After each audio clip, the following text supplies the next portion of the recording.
And now, BillyCBoxing.com presents Thumbs Up, Thumbs Down with Billy C. Here he is, Billy C.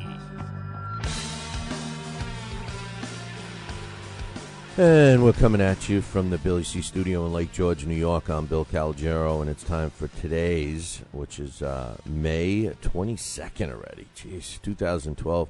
Boxing, pro boxing's Thumbs Up, Thumbs Down for today, being sponsored by BillyCBoxing.com. So check out that website, www.BillyCBoxing.com. And I just want to remind everybody that we respond to all comments that you make on this show or the Talking Boxing with Billy C. radio show every single day. So if you take the time to respond to us, whether you're in favor of something we're talking about or whether you're against something we're talking about, if you take the time, I take the time to get your point across on air. But you got to watch the Talking Boxing with Billy C. radio show.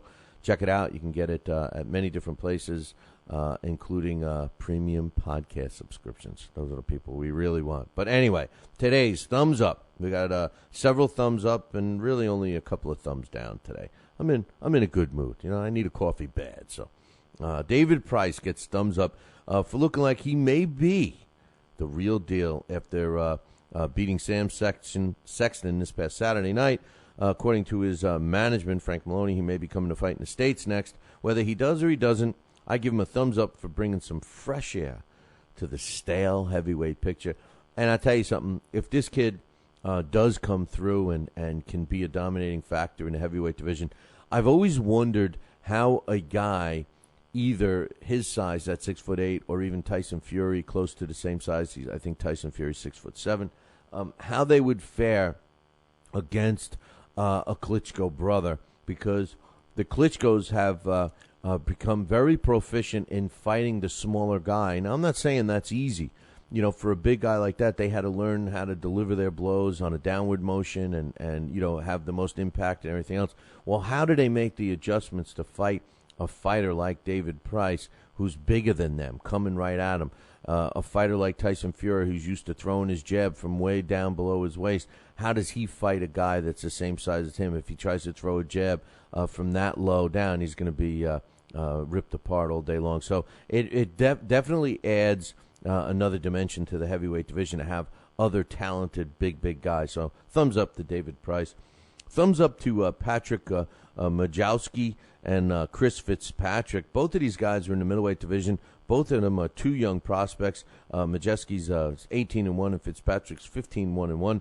They're fighting each other, and it's taking place in Atlantic City on July 7th. I want to see more of this. We got to see it last weekend. We had Ray Serrano fight Kareem Mayfield, two undefeated fighters going at it. This is what boxing's about.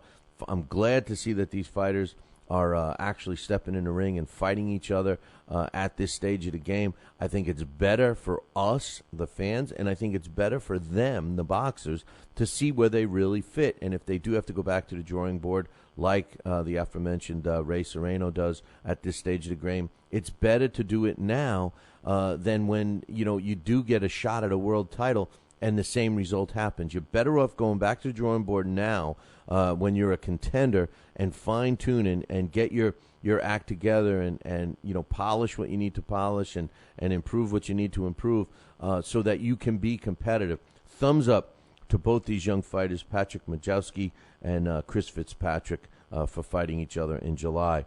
Thumbs up to Luxembourg Boxing Federation for licensing the Derek Chisora and David Haye fight.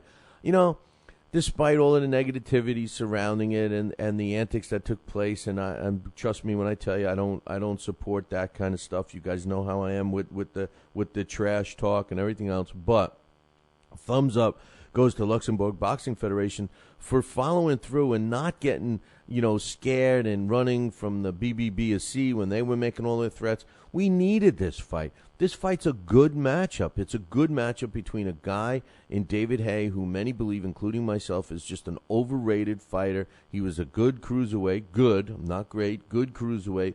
But as far as a heavyweight goes, he never did anything in the heavyweight division.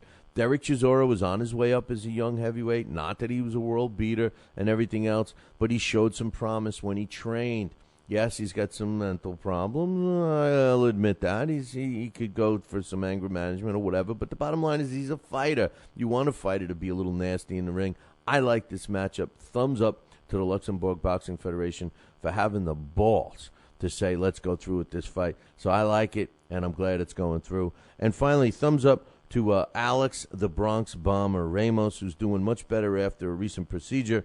And he's scheduled to go in for surgery on May 30th at the Ventura County Medical Center in Ventura, California. Please do me a favor. Try and get a hold of him. Reach out. Call him after the 30th. Say hello to Alex Ramos. This is a guy that loves the fans. He loves boxing. And you know what? Him and I are really good friends. Tell him Billy C sent you. And trust me when I tell you, he'll appreciate you calling him and giving you having you give him a thumbs up or whatever, okay? Thumbs up to Alex, the Bronx Bomber Ramos. Thumbs down, really. I got two. One, Roy Jones Jr. You know, why are you dragging on your career, Roy? You know, you're a Hall of Famer. You know, we kind of want to remember you during your era when you were dominating, and I remember watching how fun you were to watch, and your skill set was on display. Every time I turned on the TV and you were fighting, now it's not. And now it's like, when's he going to say when? It's time to say when, Roy.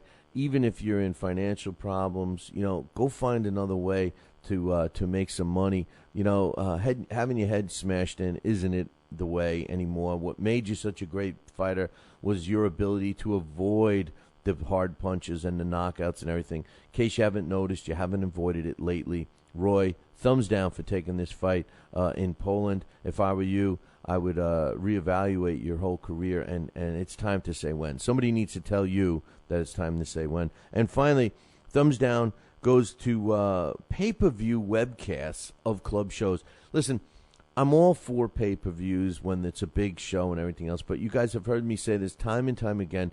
When it's a club-level show, that means when they're local fighters, when they're young fighters, when you got 6 and 8 round fights as your main events, they're club-level shows, and you can't have pay-per-views. You know, some of the websites that constantly are doing it, the 1 3-letter one that's known for doing it, thumbs down, baby. You don't want that. It's ruining our sport. It's a waste of money, and it's ruining it for legitimate pay-per-views, because once people see that garbage, they feel that all webcasts are the same. And I got news for you. Webcasts are our future. We need to welcome webcasts for our sport of boxing the way we welcome the internet to get the word out about boxing 15 years ago. So we need the webcast, but we don't need to pay for club-level shows. If it's a championship fight, that's one thing, but club-level shows, I say not so much. Hey, that concludes our thumbs up to thumbs down for today. Make sure you tune in tomorrow. You know what I say. Ciao, baby.